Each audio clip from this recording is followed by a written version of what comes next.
India ಅಲ್ಲಿ ಸುಮಾರು 11.5 lakh cases pending ಇದೆ ಬರೀ ಡಿವೋರ್ಸ್ದು ಅಂಡ್ ಇದು 2022 ಡೇಟಾ.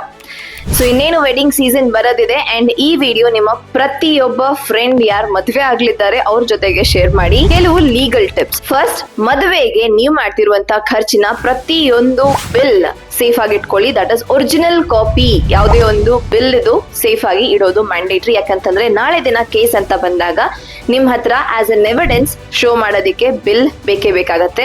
ಎರಡು ಪಾರ್ಟೀಸ್ ತಮ್ಮ ವೆಡ್ಡಿಂಗ್ ಎಕ್ಸ್ಪೆನ್ಸಸ್ ಎಕ್ಸೆಟ್ರಾನ ಹೇಳುವಾಗ ನಿಮ್ ಹತ್ರ ಬಿಲ್ ಇದ್ರೆ ಮಾತ್ರ ನೀವ್ ಅದ್ರ ಮೇಲೆ ರಿಲೈ ಆಗೋದಿಕ್ಕಾಗತ್ತೆ. ಸೆಕೆಂಡ್, ಸಪ್ತಪದಿ ತಗೊಳ್ಳೋದ್ರ ಜೊತೆಗೆ ಒಂದು ಮೆಮೊರಾಂಡಮ್ ಆಫ್ ಅಂಡರ್ಸ್ಟ್ಯಾಂಡಿಂಗ್ ಕೂಡ ಸಹ ಸೈನ್ ಮಾಡಿಸ್ಕೊಳ್ಳಿ. MOU. ದಟ್ ಇಸ್ ಯಾವ್ದೊಂದು ಗಿಫ್ಟ್ ಅನ್ನ ನೀವು ಪಡ್ಕೊಳ್ತಿದ್ದೀರೋ ಅದ್ ಯಾವ್ದು ನೀವು ಕೇಳಿರೋದಲ್ಲ, ಅವರು ಸ್ವಇಚ್ಛೆಯಿಂದ ಕೊಡ್ತಿರೋಂಥದ್ದು. ಅಂಡ್ ಲಾಸ್ಟ್, ಮೂರನೇದು, ಇಂಡಿಯಾ ಅಲ್ಲಿ ಪ್ರೀನಪ್ ಅಗ್ರಿಮೆಂಟ್ ವ್ಯಾಲಿಡ್ ಅಲ್ಲ. ಬಟ್ ನೀವು ಯಾವ್ದೊಂದು ಅಡ್ವೊಕೇಟ್ ಜೊತೆಗೆ ಮಾತನಾಡಿ ಪ್ರೀನಪ್ ಅಗ್ರಿಮೆಂಟ್ಸ್ ಅನ್ನ ಮಾಡಿಸ್ಕೊಳ್ಬಹುದು.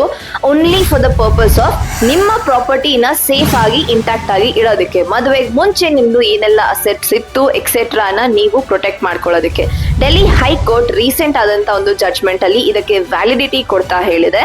ಪ್ರೀನಪ್ ಅಗ್ರಿಮೆಂಟ್ ಓನ್ಲಿ ಅವರ ಪಾರ್ಟಿನ ಇಂಟೆನ್ಷನ್ ಅನ್ನ ನೋಡೋದಕ್ಕೋಸ್ಕರ ನಾವು ಅದನ್ನ ರಿಲೈ ಮಾಡ್ಕೊಳ್ಬಹುದು. ದಟ್ ಪಾರ್ಟಿನ ಒಂದು ಪ್ರಾಪರ್ಟಿ ಮುಂಚಿಂದನೂ ಸಹ ಅವ್ರ ಹತ್ರ ಇತ್ತು ಅಂಡ್ ಇದನ್ನ ಅವರ ಡಿವೋರ್ಸ್ ಆಗ್ತಿರುವಂತ ಪಾರ್ಟ್ನರ್ಗೆ ಕೊಡುವಂತ ಅಗತ್ಯ ಇರೋದಿಲ್ಲ.